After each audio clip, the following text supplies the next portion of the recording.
Buletin DJ 31 Oktober bersama saya Zaiti Zubir. Assalamualaikum dan salam sejahtera. Pelajar Sekolah Menengah Kebangsaan Agama SMKA Kuala Selangor mengharumkan nama negara selepas berjaya meraih emas Pameran Perdagangan Antarabangsa Penciptaan Produk dan Idea Baharu IENA 2022. Melalui pertandingan yang berlangsung di Nuremberg, Jerman, SMKA Kuala Selangor turut meraih anugerah khas Produk Inovasi Terbaik keseluruhan untuk kategori Pencipta Muda Hadiah Bandaraya Nuremberg. Pada kemuncak pertandingan, SMKA Kuala Selangor menewaskan 490 pasukan dari 250 sekolah di seluruh dunia untuk meraih pingat emas. Kejayaan ini mengulangi pencapaian senior mereka yang turut memenangi pingat emas serta anugerah produk inovasi terbaik pada 2019. 4 pelajar yang mengharumkan nama negara itu adalah Atira Ahmad Hishamuddin, 17, serta Raja Dian Nazneen, Insyirah Raja Muhammad Aman Shah, Nordamia Bishara Muhammad Imran dan Sarah Ardini Khairul Faizi, masing-masing berusia 16 tahun. Pasukan terbabit dibimbing oleh 2 guru berpengalaman, Muhammad Rizwan Muhammad dan Muhammad Zulhelmi Mansur. Menurut Muhammad Zulhelmi, pelajarnya mempertandingkan produk inovasi set pembelajaran ECS, Eksplorasi Cabaran Sejarah Dunia. Set pembelajaran itu direka khas untuk menarik minat semua golongan, khususnya remaja menguasai pengetahuan am berkaitan sejarah ketamadunan dunia. Idea itu tercetus melalui permainan monopoli yang kemudian diterjemah kepada ECS, memandangkan sejarah tamadun dunia mempunyai tempat warisan menarik untuk dipaparkan di atas papan permainan. Konsep bergambar dan rakaman peristiwa menarik ditonjolkan di atas papan permainan tersebut, membolehkan interaksi dua hala dan menggalakkan perbincangan antara pelajar yang bermain papan permainan ECS. Harapan Muhammad Zulhelmi, produk itu dapat diterbitkan dan dijadikan pertandingan co-akademik antara sekolah selain mampu dimiliki oleh setiap keluarga di negara ini untuk dijadikan aktiviti santai bagi mengisi masa lapang sekaligus melahirkan generasi warga negara global. IENA adalah pameran inovasi tertua di dunia yang dipertanding sejak lebih 70 tahun lalu bersempena pameran perdagangan yang mengetengahkan pelbagai ciptaan dan inovasi baharu terbesar di dunia. Langkah kerajaan untuk mengkaji semula isu elang rendah dan perjawatan guru kelas agama dan fardu ain kafah mendapat reaksi positif dari kumpulan guru terbabit. Apapun keputusannya kelak, mereka berterima kasih pada kerajaan yang peka dan memberi perhatian kepada kebajikan guru kafah. Yusla Alia, 51 tahun, berpengalaman lebih 20 tahun mengajar kafah di Sekolah Kebangsaan Institut Pendidikan Guru Malaysia, Perlis di Kanga. Katanya, langkah itu bertepatan dengan usaha kerajaan dalam meningkatkan pendapatan dan taraf hidup rakyat. Selaku salah seorang guru kafah di negeri Perlis, menyambut baik apa yang dicadangkan oleh Perdana Menteri untuk kebaikan guru-guru kafah di seluruh negeri di Malaysia, terutamanya di negeri Perlis. Beberapa guru lagi turut berharap langkah mengkaji semula allowance dan perjawatan guru kafah dapat direalisasikan. Semalam, Perdana Menteri Datuk Seri Ismail Sabri Yaakob berkata kerajaan akan melihat semula isu allowance rendah dan perjawatan guru kafah yang masih bertaraf kontrak sehingga kini. Sempena Bulan Literasi Keuangan Malaysia, sidang kemuncak pendidikan keuangan kebangsaan diadakan dari 28 Oktober hingga semalam. Program itu menyaksikan seramai 87 orang wakil pelajar setiap negeri bertanding membuktikan kemahiran keuangan dan keusahawanan bagi memenangi wang tunai sehingga RM20,000. Terbahagi kepada 2 kategori iaitu asas keuangan dan kejar impian keusahawanan. Program merupakan inisiatif pendidikan kewangan Fund for Life yang dilaksanakan oleh Arus Academy secara percuma dengan sokongan FWD Takaful sejak 2019.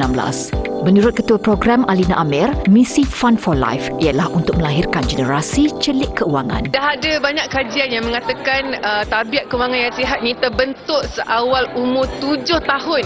Seawal umur kita 3 tahun kita dah faham dah apa itu konsep wang. Sebab tu kita percaya nak bina tabiat kewangan yang sihat kita perlu mula daripada semuda yang mungkin. Sidang yang diadakan Buat Julung kali ini menyaksikan hampir 50 orang pendidik memperkasakan kemahiran mereka mengajar pendidikan keuangan di dalam bilik darjah melalui pertandingan inovasi guru celik keuangan dan lab inovasi celik keuangan. Dalam pada itu, johan kategori asas keuangan sekolah rendah dimenangi oleh Alif Imran Ahmad Firdaus dari SK Guar Jentik Perlis yang membawa pulang hadiah wang tunai bernilai RM2,000. Separuh untuk separuh untuk simpanan, separuh lagi untuk mak raya. Coach pun tolong juga bila kita bertanya soalan kan. Ada bengkel tempat latihan juga. Waktu tu kita boleh tanya apa-apa soalan lah. Coach tolong jawab.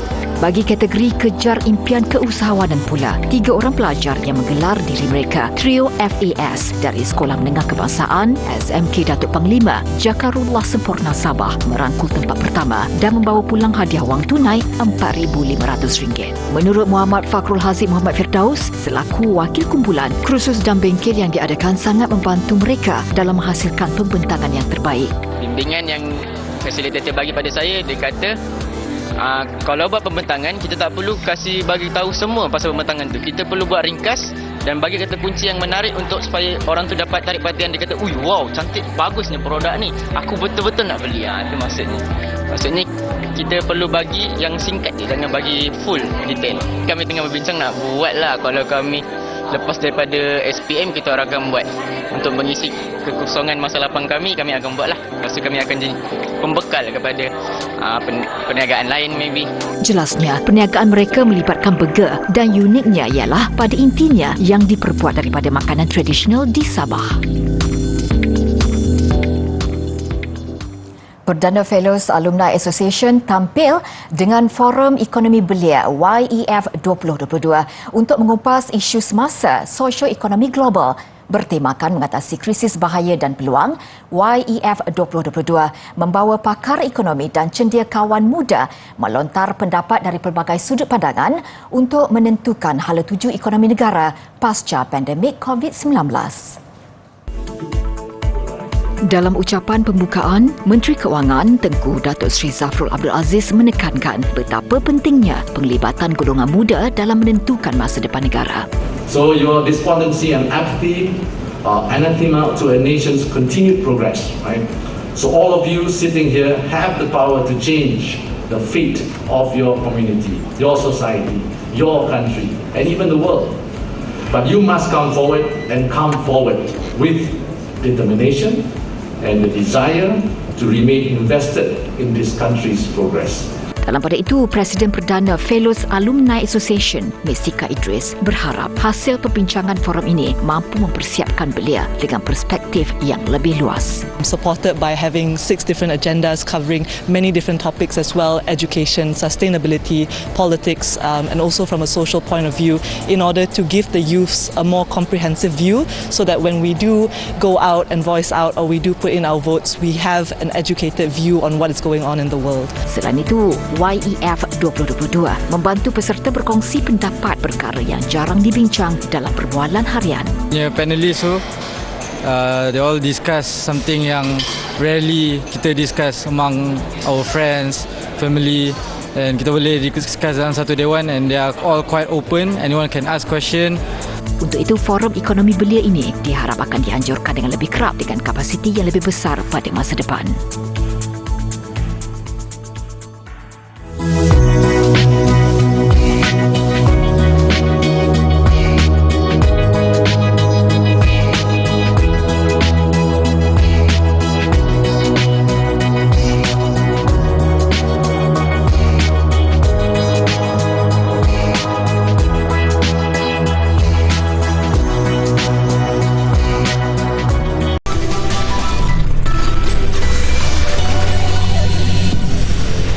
Bersu kembali, Karnival Berurung-urung antara khazanah budaya yang boleh diketengahkan kepada pelancong tempatan dan luar negara.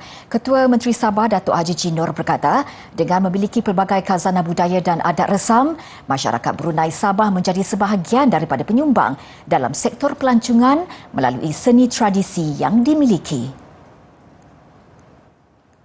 Tarikan seperti seni gambus, seni tari serta pelbagai produk makanan tradisional kini dipromosikan sebagai salah satu produk tarikan pelancong di Sabah. Teks ucapan beliau disampaikan Menteri Kerajaan Tempatan dan Perumahan Negeri Datuk Seri Masidi Manjun. Turut hadir Menteri Tugas-Tugas Khas dan Penyelarasan yang juga Presiden Persatuan Masyarakat Brunei Sabah PMBS Datuk Muhammad Arifin Muhammad Arif. Karnival Berurung-urung yang merujuk kepada mana berkumpul berjamaah, bergotong royong dan beramai-ramai dalam muafakat. Dan program ini mempunyai banyak aktiviti, iaitu antaranya aktiviti ekonomi, pameran, jualan makanan dan barangan. Dalam majlis sama, PMBS melancarkan Yayasan Dang Sanak Sabah YDS menjadi wadah menjana ekonomi sekaligus membantu masyarakat Brunei Sabah untuk lebih maju seiring dengan masyarakat lain di negeri itu. Penubuhan YDS bersandarkan kepada kejayaan anak-anak masyarakat Brunei Sabah dalam pelbagai bidang termasuk pimpinan tertinggi, perkhidmatan awam, bidang perubatan, pendidikan dan perniagaan dalam dan luar negara. Penganjur Majlis Keramaian disaran untuk memanggil kumpulan rebana bagi memastikan budaya tersebut terus kekal dalam kalangan masyarakat. Meskipun terdapat pelbagai alternatif hiburan antaranya karaoke, persembahan nyanyian dan sebagainya, adat dan tradisi masyarakat Melayu tidak harus dilupakan.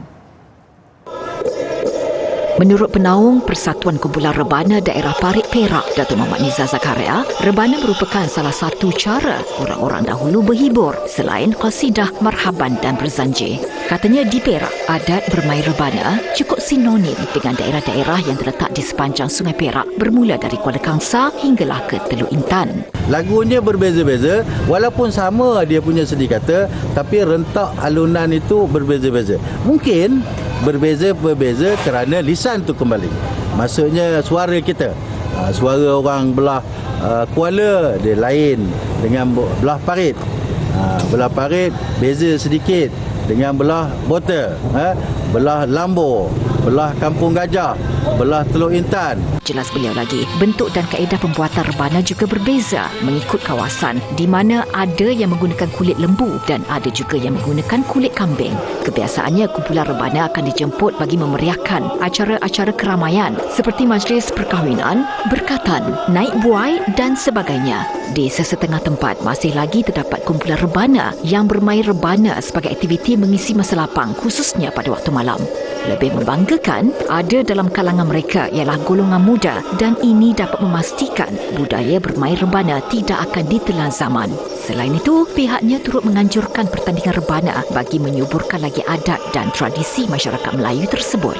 Sekurang-kurangnya kita dapat melihat, mempamerkan, mempertontonkan bagaimana skill permainan rebana khususnya kepada anak-anak muda pada hari ini, dan juga ianya akan terus wujud dan penambahan itu akan senantiasa ada. Tegas beliau, semua pihak perlu memainkan peranan dalam memastikan tradisi bermain rebana ini terus kekal subur di kalangan rakyat di negara ini, dan permainan rebana ini dapat diangkat menjadi sebagai salah satu warisan kebudayaan negeri Perak.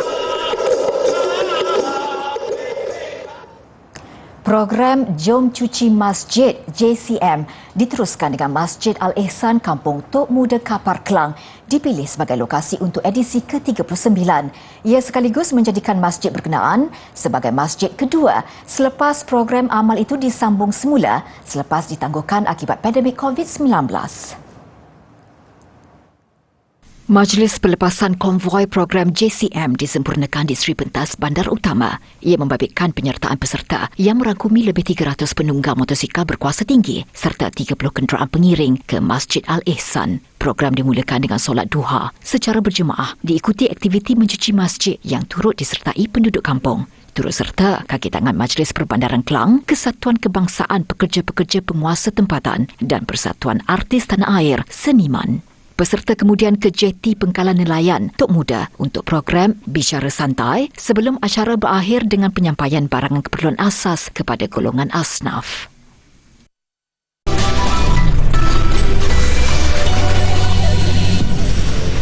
Harap lebih ramai lagi akan turut serta. Itu impian penggemar permainan truk kawalan jauh atau RC Truck di Malaysia agar aktiviti itu mendapat sambutan di negara ini. Tanggapan ia menelan kos yang besar mungkin menjadi sebab tidak ramai yang meminati hobi ini. Pada awal penampilan, permainan truk kawalan jauh di negara ini hanya ada beberapa unit dan individu sahaja yang memilikinya. Namun kini sudah ada yang menubuhkan kelab yang mempunyai keahlian pelbagai peringkat umur dari seluruh negara. Izzam Muhammad Noor merupakan individu Bumi Putra pertama yang berani membawa replika itu ke dalam negara. Kini, dia menjadi orang tengah bagi sesiapa yang ingin menceburi hobi berkenaan. Jelas Izzam, harga seunit bergantung kepada model, jenis kenderaan dan mesin itu sendiri. Demi memenuhi impiannya untuk melihat lebih ramai menceburi hobi tersebut, dia sanggup menerima bayaran secara angsuran daripada pembeli tanpa sebarang caj tambahan atau faedah. Untuk lori biasanya dalam 2,000 ke atas lah. Kalau untuk macam jentera berat ni dalam 5,000 ke atas.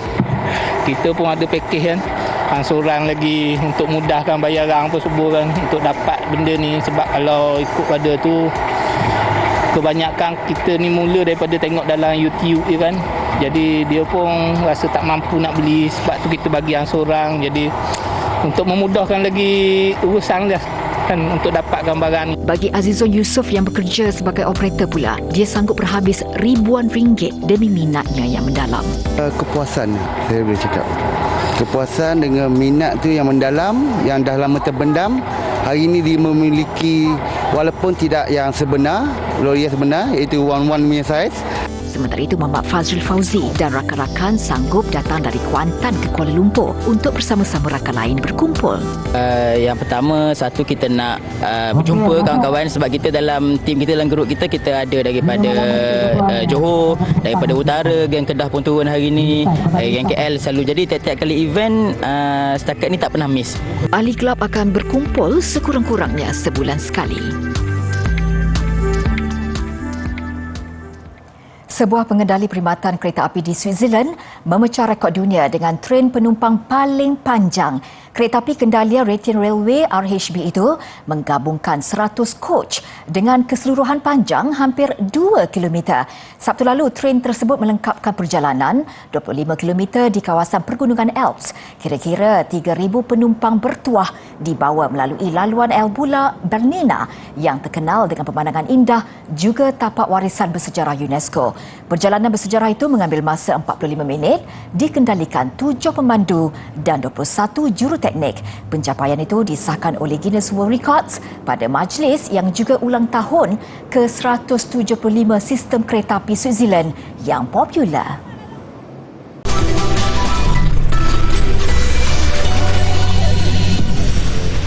Sukan badminton terbuka Perancis, kejayaan bergelar juara menyaksikan gandingan Perli Tan dan M. Tina mencipta sejarah muncul gandingan pertama dari Malaysia melakukannya. Lebih menarik, pada aksi final, Perli dan Tina mengejutkan pilihan keempat kejohanan dari Jepun. Juga juara dunia 2 kali Mayu Matsumoto dan Wakana Nagahara. Di atas kertas, kelebihan tampak memihak Mayu Matsumoto dan Wakana Nagahara yang menduduki ranking ke-7 dunia berbanding ke-11 Perli Tan dan M. Tina. Ini pertemuan kali pertama kedua-dua gandingan dengan set pertama berlangsung sengit sebelum Perli dan Tina menang 21-19. Saingan makin mendebarkan apabila Matsumoto dan Nagahara bangkit dengan kemenangan 21-18 pada set kedua. Set penentuan jelas dikuasai pasangan negara. Kawalan gelanggang kemas dengan pukulan-pukulan yang mengelirukan menyaksikan Perli dan Tina mengesahkan kejuaraan. Mereka menamatkan set penentuan 21-15 selepas pertarungan keseluruhan memakan masa 1 jam 12 minit. Beregu wanita negara tidak pernah menjuarai terbuka Perancis selepas penampilan Wong Petty dan Chin Yi Hui bergelar naib juara pada 2008.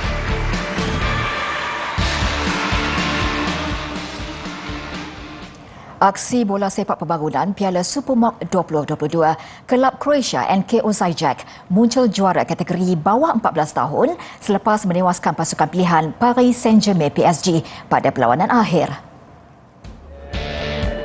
Kelab Perancis Paris Saint-Germain PSG tampil selaku pilihan pada perlawanan akhir ini dan segala-galanya tampak menyebelahi PSG apabila berjaya membolosi gawang Osijek. Seawal minit ke-8, hasil sepakan penalti yang disempurnakan Laurent Jean-Gelmatis. Namun Osijek nyata tidak mudah cemas. 10 minit kemudian, perlawanan kembali seimbang apabila Gegulik Mate menjaringkan gol penyamaan. Babak pertama terikat 1-1, menyaksikan aksi lebih rancak selepas rehat. Yaman Drazen memastikan kejuaraan milik Osijek apabila menjaringkan gol kemenangan 2-1 pada minit ke-64. Jurulatih Osijek, Zinjak Mati, berharap pertandingan Piala Supermok antara kejohanan bawah umur terbaik dunia diteruskan setiap tahun. Dia berjanji akan kembali ke Pahang sekiranya pasukan NK Osijek mendapat undangan. Ke perlumbaan Formula One Grand Prix Mexico, pelumba Red Bull Racing Max Verstappen muncul juara untuk mengukuhkan kedudukannya selaku pendahulu keseluruhan.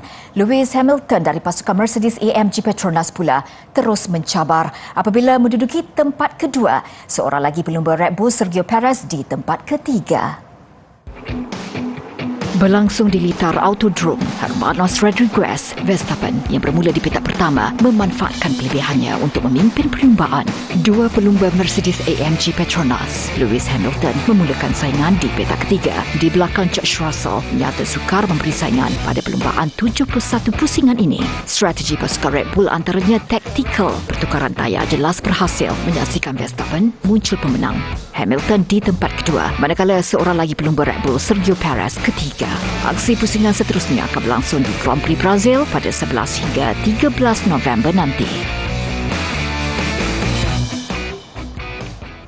Pertandingan kucing tercantik di dunia yang diadakan di Mechelen, Belgium akhiri Buletin Didik. Saya Zaiti Zubir, salam hormat, jumpa lagi.